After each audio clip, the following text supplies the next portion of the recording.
Welcome, ladies and gentlemen, to When the Shit Hits the Fan. My name is Garrett Murray. You also may know me as Infantry Geek. Talking to you today about gun safety, or keeping your guns when the police officers or the military come to take them away from you. Martial law may not be too far away with the current situation going on with the economy. So some things that you should know when you're trying to hide your guns.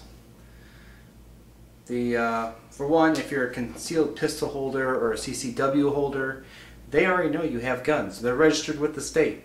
So when they come to your door, they're not going to just take, oh, I don't have no guns, for an answer.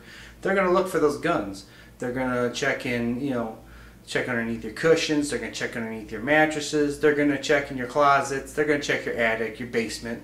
They're going to check your vehicles. So it's best to do several things. One is have one weapon that you're willing to give up.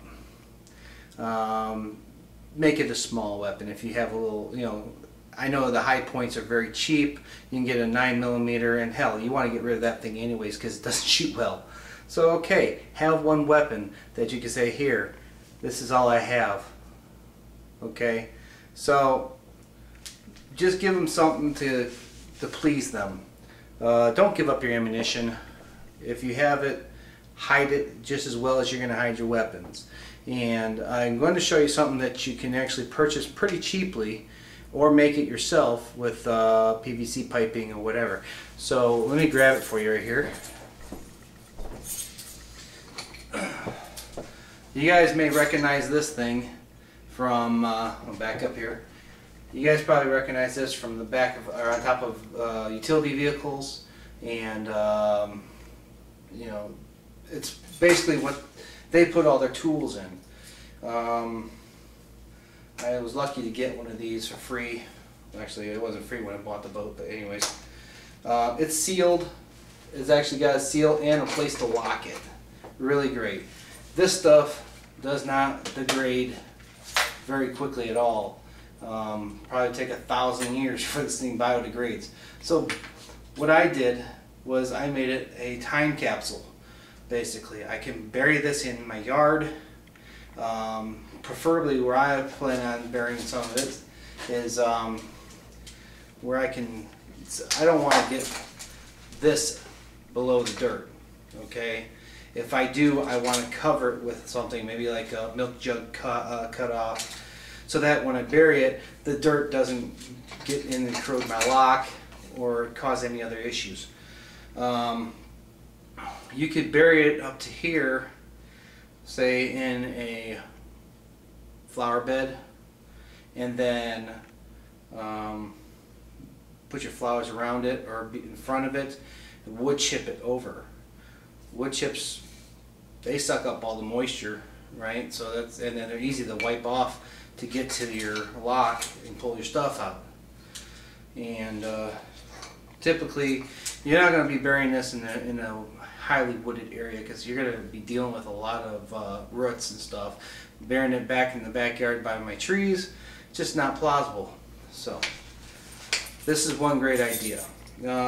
Some other things you can do is, if you're pretty good at drywall, you could open a wall up, place all your weapons in the wall, and seal the wall back up and repaint it. But the only problem you're going to run into that is you're going to run into the fact that if you ever need your weapon, to practice shooting, you're going to have an open wall. Also, when it comes time to actually need your weapons, you're going to be kicking the crap out of a wall to just get to your weapons, so it's a pain in the ass. One of these buried in your backyard close to your door or something, or so someplace you can escape to, there you go. This is not just, you can also use this for other things too, not just your ammunition and your weapons. What about other survival gear? If you're on the run and you say you had some property somewhere else, you have it buried on another property or other family members' land so that you can get to it, or maybe where you hunt.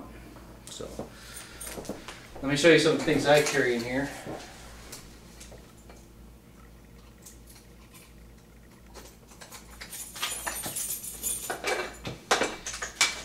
Obviously, ammunition. I have 40 rounds. That's 7.62. First aid kit. Electrical tape. Poncho. Knives. SAS survival tin. Common bleach.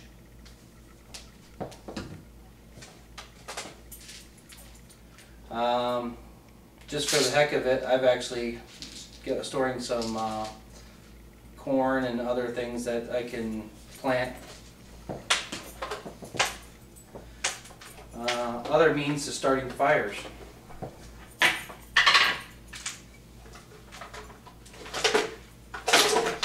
A flashlight. With any electronics that you have, make sure that you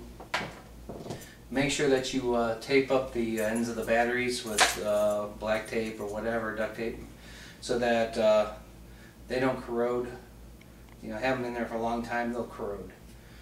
So I also carry walkie-talkies. Probably have multiple. More ammunition for my other weapons. You just have, if you have more than one weapon, carry more than one type of ammunition.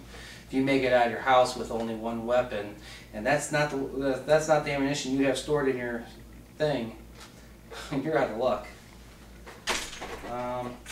I carry other forms of non-lethal means of well, pepper spray. You know, these are non-lethal things, and you can spray this and deter people and get away. Oh yeah, a copy of my book, Extreme Survival Pocket Guide. And it's always good to carry some type of survival manual because you can't remember it all. And if someone else in your family happens to know where this is at and gets to it, they can survive too. Notepad so they can leave a message. You say if one of your family members gets to it before you do or something like that, or they could write a little note, say, hey, I'm going this place, meet up there.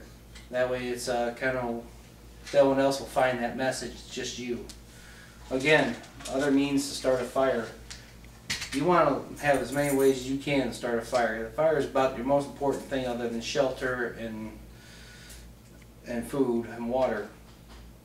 You know, without fire, what good is having food? What good is having water if you can't cook it and boil it? You know. Zip ties are always great for a lot of things. You never know when you need some. I always carry a few on there, but it doesn't take up much space to put it in there. A pen, obviously. Let's see what else I got in here. Compass, good old reliable compass. Candles, just in case you it's nighttime, you have some sort of light. Another means of fire. And a buttload of 550 paracord. 550 paracord is exactly what it means, 550 pounds. With all the ending cord included, this will hold up to 550 pounds. It's great for a lot of things. If you take the insides out, which is 7 strands, each strand is approximately about 30 pounds of force on that. So you can use this for trip line, you can use it for fishing, for snares, whatever you have. You can make a hammock. I've known people in the military make hammocks with these. It's really good to have. You should carry as much as possible. You never know when you need this rope. And I've got about 30 or 40 feet of it right here. So that's basically it. I carry a great lock too with it. It's not the best, but it will secure it and deter a lot of people from trying to get into it. The nice thing about these things, when they're buried in the ground, they kind of look like a utility point. You know, if you look out front to where your water valve is for the shutoff for the city, you'll find typically with a lid similar to this. So no one's really going to even think twice about it. The military's definitely not going to think about it. The police are not going to really say, hey, what is that? Now obviously if you have this mounted on your vehicle, they're going to want to open it and look at it. So, but it's pretty large. You could probably, this one, I don't know, you wouldn't be able to fit a rifle in it, even if you broke it down. They sell them larger, but you better really be good at digging to get it deep enough. You could also probably dig it at an angle, not to deal with so much depth when you're digging it in. But that's pretty much it. Oh, I got another thing here too, I guess. A little compact mirror for signaling. That's always great to carry, and also you can another means for making fire. So those are one way. There's other things that you can do as to having false floors, but you be leery about that too, because they may check underneath that. So if you have an older home, like, well, mine's been built in the 1930s, kind of creaky, so an officer walking through my house would probably not be tearing up my floors looking for my handguns. They would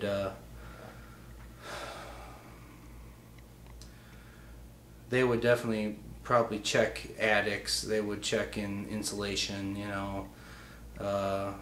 They can tell when something's been fixed up or painted. They'll check in your drawers. They'll flip them over and check underneath them. They have dogs that can sniff this stuff too. So putting in your floorboards probably wouldn't work too well when the dogs can sniff that. If you have tall closets like I do in these old homes, you could build yourself a false ceiling and put the weapons up in the false ceiling. But again, they check that stuff. You know, they're gonna reach up and try to feel around inside the closet, see if there's any hidden spots. So you just gotta do what you gotta do. That's pretty much it. I don't think I have any other information. Just think before you think if you were an officer and you were looking for the weapon, where would you look? And those safes and stuff like that, they're gonna get to them. So hidden behind a wall or hidden behind a picture or something like that, they're gonna look for them. So good luck.